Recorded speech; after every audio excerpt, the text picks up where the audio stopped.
A Shalom, call Yahweh Ba'Shem Yahushai Ba'Shem Kadash.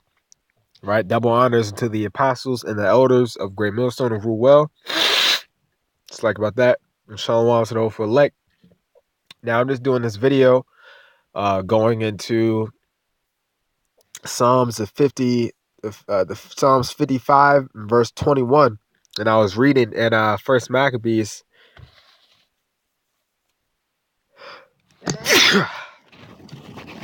Sorry about that. Slack you. I was reading in First Maccabees, and I just found a clear example of Psalms 55 and 21. And I thought I'd share it with you, Aki, because I was reading it. It really stuck out to me, the ways of the devil. We say it a lot. We say the word devil goes back to the Latin word diablo, which means deceiver, but Jake don't really listen. The so-called white man is indeed the devil, all right? Is indeed the devil that the Bible speaks of. And I'm going to show you that through an account of an Edomite in the book of First Maccabees, all right? But first I'm going to start off with this.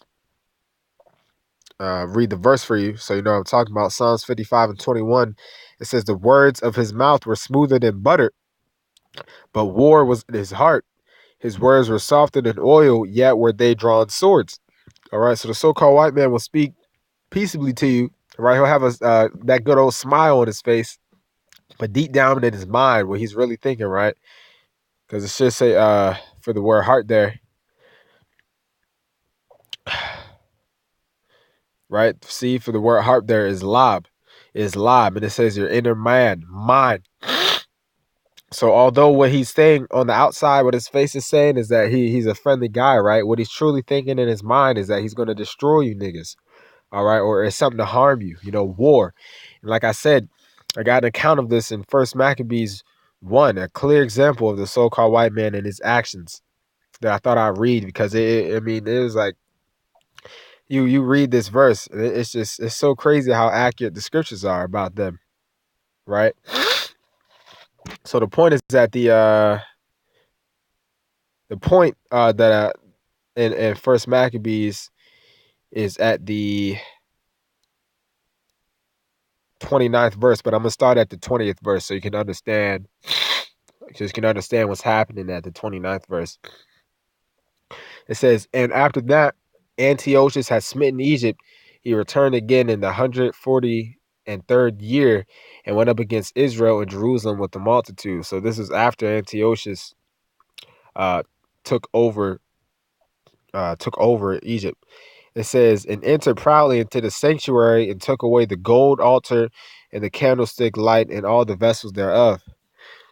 On the table of the shewbread and the pouring vessels and the vials and the censers of gold and the veil and the crowns and the golden ornaments that were before the temple, all which he pulled off. So he basically he destroyed our temple and he spoiled it. So he took everything, that we had in there. He took also the silver and the gold and the precious vessels. Also he took the hidden treasures which he found. When he had taken all away, he went into his own land, having made a great massacre and spoken very proudly. Therefore was great mourning in Israel in every place where they were. All right, so this damn devil, Antiochus, basically, him and his men, they went in and they destroyed our temple. They defiled it. They took out all our precious things that we had in there. All right, where was that verse? Verse 25. Therefore there was great mourning in Israel in every place where they were, so that the princes and elders mourned, the virgins and young men were made feeble, and the beauty of women was changed. Every bridegroom took up lamentation, and she that sat in the marriage chamber was in heaviness. The land also was moved for the inhabitants thereof. I believe that's, yeah. And all the house of Jacob was covered with confusion. All right, and it says, now here's the point. All right, here's the point. Like I said, this is going to show you how that Psalms 55 and 21 is true. The way that they act. all right, is true. All right. This is Psalms 55 and 29.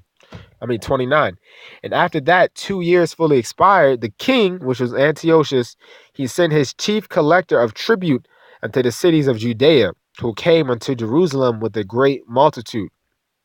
All right. And so check out what, check out how this chief collector, check out how he acted, right? It says, and he said, and spake peaceable words to them. Now, what does scripture say? In 21, the words of his mouth were smoother than butter, right? So what? He spake peaceable. Let me see. He spake, it's like 2030. He spake peaceable words unto them. So his words of his mouth were smoother than butter. But what? But all was deceit, meaning war was in his heart, right? For when they had given him credence, he fell suddenly upon the city and smote it very sore and destroyed much people of Israel. So he started war, right? And when he had taken the spoils of the city, he set it on fire and pulled down the houses and walls thereof on every side. So look what happened. It's the N32, but the woman and children took they capture and possessed the cattle. So you see what happens when you trust a so-called white man, just because he'll come at you with a smile on his face, right? It doesn't mean that he wants the best for you, man. And I read this and I was like, damn, it matches up with Psalms 55 and 21 so well. So well. It says, and he spake peaceable words unto them, meaning his words of his mouth were smoother than butter. And then it straight up tells you, man, but all was deceit, meaning war was in his heart. All right. So that was it, man. That was the point. But like I said, when I was reading this, I just had to put this in a video to show you. This is this is history that the so-called white man, you cannot be trusted. He is a devil. All right. And he's going to be taken out by Yahweh Shemel Shai. All right. And I did a video on it. I believe it was this week, that everything we do or everything that we have done, all their accounts of us trusting a so-called white man. All right. Going back to the Native American Indians, where we trusted and we did multiple treaties with them.